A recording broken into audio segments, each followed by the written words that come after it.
Imagine spending $250 million, the equivalent of billions today, hyping up what was supposed to be the car of the future, only for it to fail so badly, so spectacularly, that its very name became a synonym for disaster. That's exactly what happened to the Ford Edsel. In the late 1950s, the Ford Motor Company, one of the most powerful automakers in the world, launched a new brand that they swore would revolutionize the car industry. They spent years planning, designing, and marketing it. They promised innovation. They promised style. They promised America the car they didn't even know they needed. But instead, the Edsel flopped. Hard. It wasn't just a failure. It was Detroit's biggest embarrassment. A car so infamous that it has lived on for decades, not for what it accomplished, but for what it destroyed.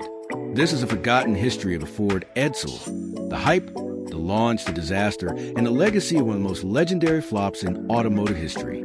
The story of the Edsel begins in the early 1950s. At the time, Ford was riding high.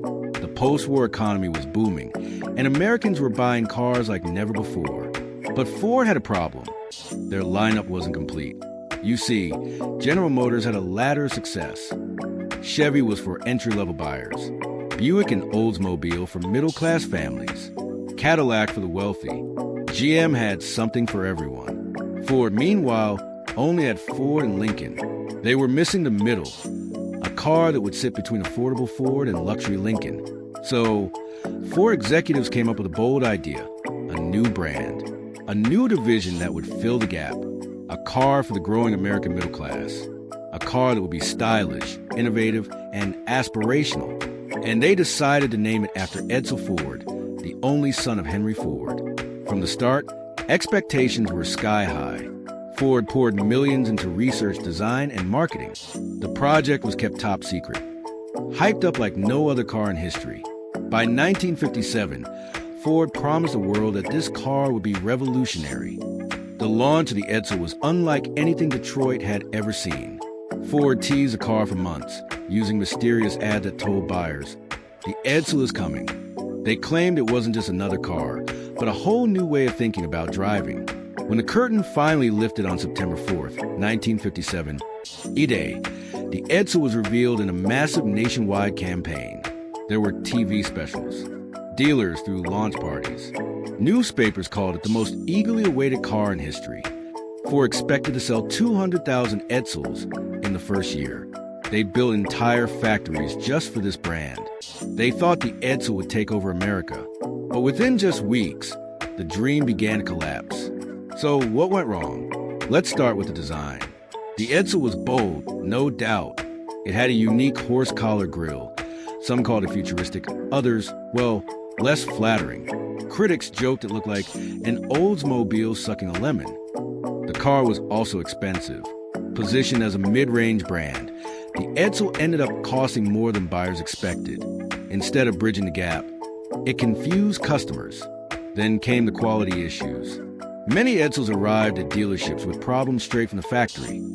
Missing parts, poor assembly, even mismatched paint. Why?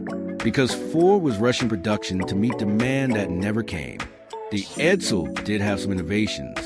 A push-button transmission selector in the steering wheel hub, advanced safety features, powerful V8 engines. But none of that mattered.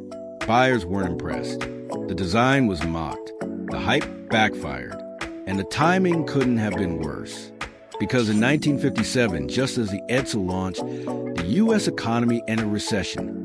People weren't buying cars, especially not improving, expensive ones. Instead of selling 200,000 units in the first year, Ford sold just 64,000. The failure was swift and brutal. By 1958, Ford slashed Edsel production. Dealers who had invested heavily in the brand were furious. Many lost money and some went bankrupt. Ford tried to fix the car. The 1959 models were toned down, less radical. But it was too late. The Edsel name had already become a joke. By 1960, just 3 years after its grand debut, the Edsel was dead. Production officially ended on November 19, 1959. Ford had lost $250 million on the project, the equivalent of over $2 billion today. It was one of the biggest corporate failures in American history. The Edsel had gone from car of the future to punchline almost overnight. Historians and car enthusiasts still debate what really killed the Edsel. Some say it was a design. The vertical grille was too strange for the average buyer. Others blame marketing. Ford hyped it up too much, promising a revolution, but delivering a car that wasn't much different from other Fords and Mercurys. Then there's the timing. Launching a flashy, expensive car in the middle of a recession was disastrous. And finally, corporate mismanagement. The Edsel was supposed to be a new brand, but it was really just rebadged Ford and Mercury models with extra chrome. Buyers saw through it. In truth, it was a combination of all these factors. Today, the Ford Edsel has a strange legacy. Yes, it's remembered as a failure, Detroit's biggest flop, but it's also become a collector's item.